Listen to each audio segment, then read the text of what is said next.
recently I was sitting in the rain, ringing cowbells at the cars as they passed by on the road.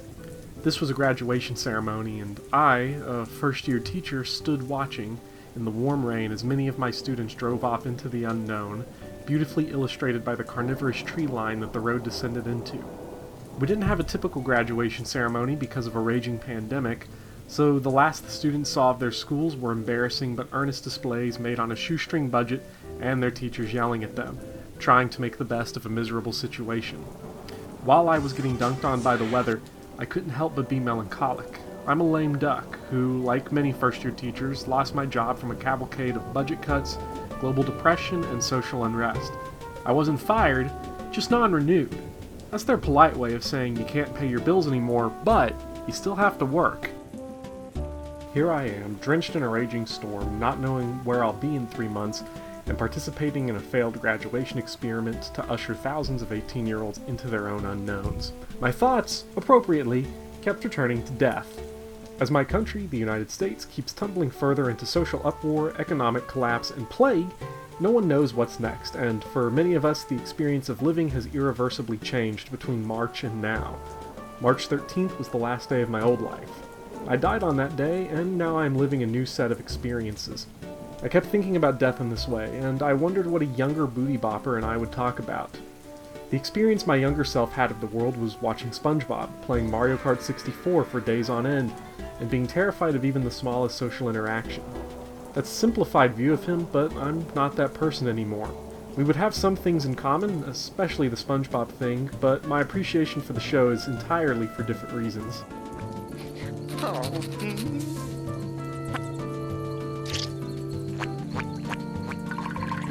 Here lie Squidward's hopes and dreams. What a baby.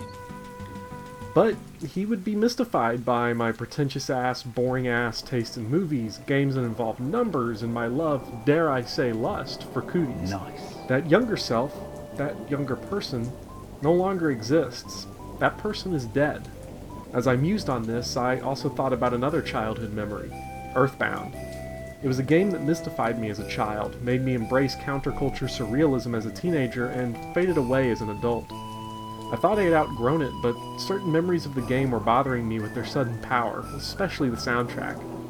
I was listening to compilations of Earthbound music on a single hidden headphone out in the rain, and the nostalgia was unbearable. Lost in these memories, I went home late at night and revisited the game and was startled by its view of death. Much in the way I had been thinking about my younger self, Earthbound is a game that reflects on the changes that slowly pile up in our lives.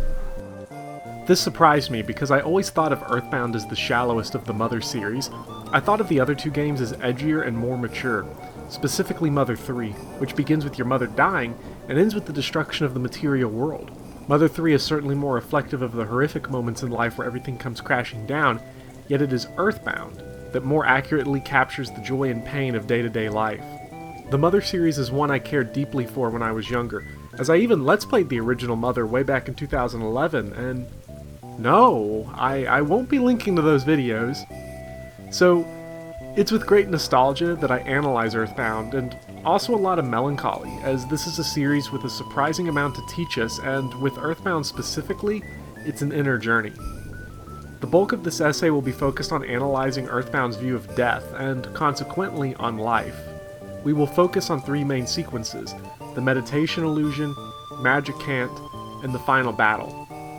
The story of Earthbound is a simple one.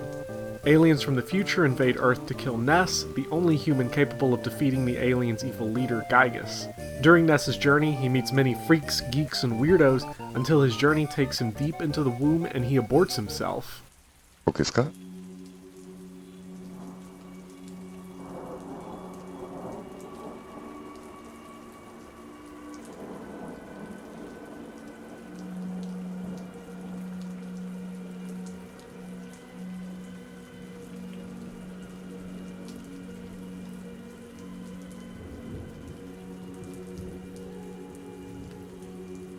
One of his allies, the Crown Prince Pooh, is introduced to us during his martial arts training. The first moments we spend with Pooh in Earthbound, which, as an aside, is why Earthbound is awesome. It's the only game that makes you say the sentence, "The first moments we spend with Pooh." Our first experience with Pooh is a meditation where he encounters a spirit that first takes his body and then takes his mind. During this encounter, the spirit takes Pooh's arms, legs, ears, and eyes. As a player, you are given the option to say yes or no at each body part, but then that choice is taken from you when the spirit takes your mind. He assumes you'll say no, because to lose your mind is to die, and you fear death even as your body has been mutilated beyond repair. The spirit consoles us by telling that when we lose our minds we will be free from loneliness and sadness. Pooh's mind is taken from him, and everything becomes clear. He completes his training after accepting that to die is to be free from pain. It reminds me of this Christopher Hitchens quote.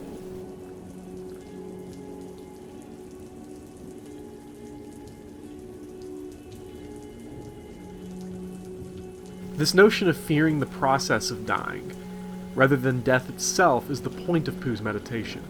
He achieves awakening from the illusion when he accepts the ultimate death of his mind as freeing him from pain, even though it must be forced upon him. The game is asking us to consider what the difference really is between having our arms taken and having our mind taken.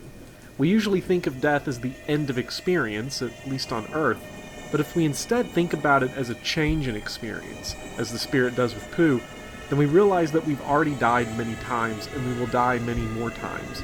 Pooh dies 5 times throughout his meditation because of the loss of his legs, arms, ears, eyes, and mind. Each constitute a unique death because each irreversibly affects Pooh's experience of life. Once the story of Earthbound continues, this idea gets built upon in the dream world of Magic Hand. As the game closes in on its conclusion, Ness has to journey deep into his subconscious. This is a marked change from the rest of the game where you're journeying outward with Ness, exploring an increasingly wacky world. After all of the surreal experiences of the game, Ness is plunged into a subconscious that has been built within him throughout the journey. In Magic Hand, Ness sees enemies and friends from the journey, as well as memories of long ago. Like Pooh's meditation, Magic Hand deals with death, but here death is framed as metaphysical rather than physical. Pooh's meditation argues that we die when our physical experience of the world changes irreversibly, as with the loss of a limb or a sense. In Magic Hand, we see that these deaths we experience throughout our lives can also be metaphysical, and that we can also experience death even after our physical body and mind die. Consider first the run-in that Ness has with his younger self. His younger self asks him if he prefers comic books or playing games. He then realizes that Ness is too busy to engage with him. This disconnect is strange because they are the same person, yet they are not. There's a continuity between the physical body of these two and the minds of these two people. You could map out that continuity with enough information, yet that person, the smaller, younger Ness, no longer exists. He is, in fact, dead, because this version of Ness only exists in memory. In the same way that Pooh experienced a physical death with each loss of a body part, as it permanently changed his physical experience of the world, Ness experienced a metaphysical death as the changes in responsibility, age, and interests turned him from his younger self into his older self. While we cannot pinpoint an exact moment that this death occurred, we know that it did, because this person, the younger Ness, is gone. In the same way that we cannot pinpoint the moment that this younger Ness died, we don't notice the moments that we experience these deaths in our lives. Yet, we do notice these deaths after the fact, and I argue mourn them with emotions like nostalgia.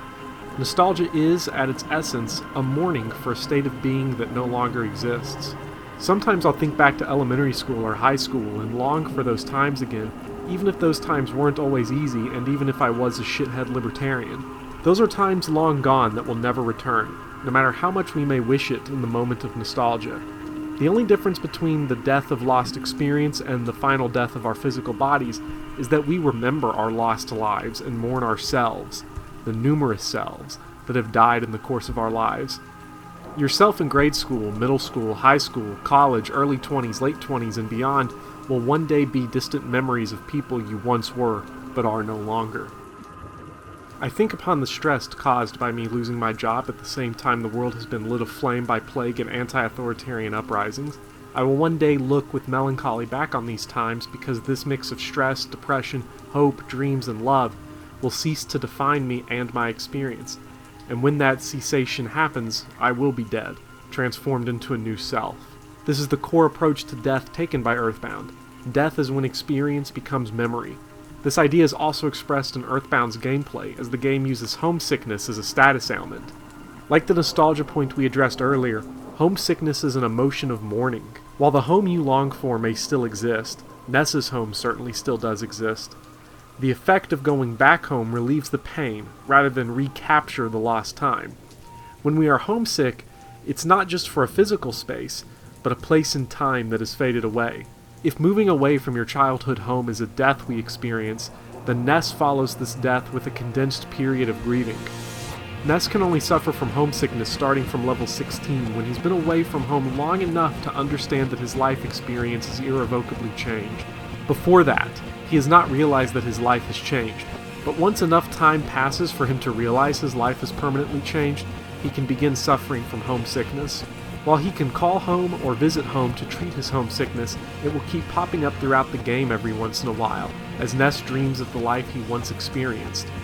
Eventually, once Ness reaches level 76, a powerful level so far into the game, unless you grind like a fucking bitch, that Ness finally accepts that this is his new life, and his old one is not coming back.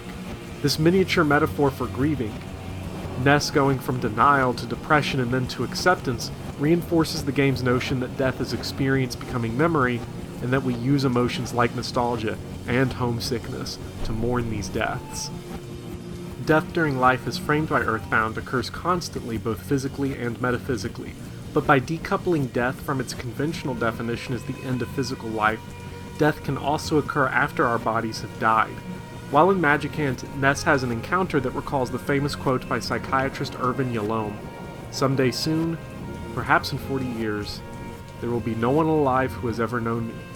That's when I will be truly dead." Ness meets a snowman in his dream that says, "I melted, but I am still real in your memory." We see that the snowman is alive because he is remembered. Like Yalom observed, the snowman will die again when he is forgotten by Ness, and when the snowman's experience of being is no longer remembered. All of these deaths, losing limbs, growing old, and being forgotten, happen without our control. We cannot stop the passage of time, prevent a global pandemic, or reverse the death of a family member. We can control whether or not we kill ourselves, and, like with death itself, Earthbound takes a unique stand to the concept of suicide. Much has been written about the final boss with Giygas at the end of the game. From entering his lair designed to imitate the entrance of the womb to the fetal outline during Phase 3 of the fight, it's one of the most common readings of this fight to see it as an abortion performed on Giygas. However, I'd say it's more than that, with it also being Ness performing a spiritual abortion on himself. During Phase 1, Giygas is hidden in the Devil's Machine, a container etched with Ness's face. When the Devil's Machine opens, it reveals Giygas, an indescribable eldritch horror representing evil itself. This evil lying within Ness, or within all of us for that matter, is not original to Earthbound. It is playing off of the Calvinist teaching of total depravity, the idea that all people, because of the fall of man, are irredeemably evil except by the grace of God for the elect few. However, the conclusion that Earthbound takes is the Pelagarian one, that since we cannot do the impossible, God gave us the power to live in grace by our own free will. In the case of Ness, that means the forcible expulsion of the evil dormant in us. As Cornel West frequently says, "Look, I got some thug in me. I know I've got some gangster in me, and as a Christian, I got to fight it every day." it is us killing a part of ourselves, and even if it is a cancerous part of ourselves, we do experience another metaphysical death if we conquer the evil within us. This is, in effect, a way that we can kill ourselves. I would be remiss not to mention the depth of Giygas' character, because while he is the embodiment of evil, he is also burdened by feelings of pain, regret, and nostalgia. Porky notes as you begin your fight with Giygas that Giygas cannot even think rationally anymore, and he isn't even aware of what he is doing now. His own mind was destroyed by his incredible power. This recalls the fate of Giygas and Mother. Giygas is the only character shared between Mother and Earthbound. Known as Giegue in the Earthbound Beginnings translation, Giegue is defeated when Ninten and his companions sing the lullaby he remembers from his childhood. The nostalgia of his adoptive mother is unbearable, and sinks him into his mad state in Earthbound. Even as a being of pure evil, the memory of his mother Maria hurts his conscious experience so much that he loses his mind. So when Porky says that he is destroyed by his own incredible power, Porky thinks Giygas' incredible power is his pure evil, Rather, it is his inability to cope with his mother's death that drives him mad. Like Ness and the rest of us, he has experienced metaphysical deaths. His were when his mother died, and when he became unable to bear the memory of her. He only differs from us because he expresses his pain through pure evil. Like I said earlier, Earthbound is a game I struggle to come back to. My deep nostalgia for the game places me in a time when I was a child, before I had lost family members to disease and drug overdoses, before I struggled with my identity, before I had lost my job, and before I had to worry about how to financially start my life. But it also takes me to a time when I struggled to fit in, and when I had the insecurities and overcompensations that mark all children. I can't help but cry a little when I hear some of the songs from Earthbound and Mother. The songs make me happy, but also make me long for a life I no longer live. I rarely returned to Earthbound because I just remembered it as a silly, funny game. But looking at it now, I realize that this game has much to teach us about how to live and how to die. Earthbound is not a typical drama in the way Mother 3 is. That game's hero, Lucas, loses his mother and has to kill his brother. The villain, Porky, is an evil, scheming genius and a far cry from his sillier Earthbound incarnation. But it is the innocuousness of Earthbound that makes it moving. Even in the mundane, day-to-day experience of our lives, we are helpless against the flowing of time, and will see our bodies change and die many times over, as only the seemingly mundane is happening around us.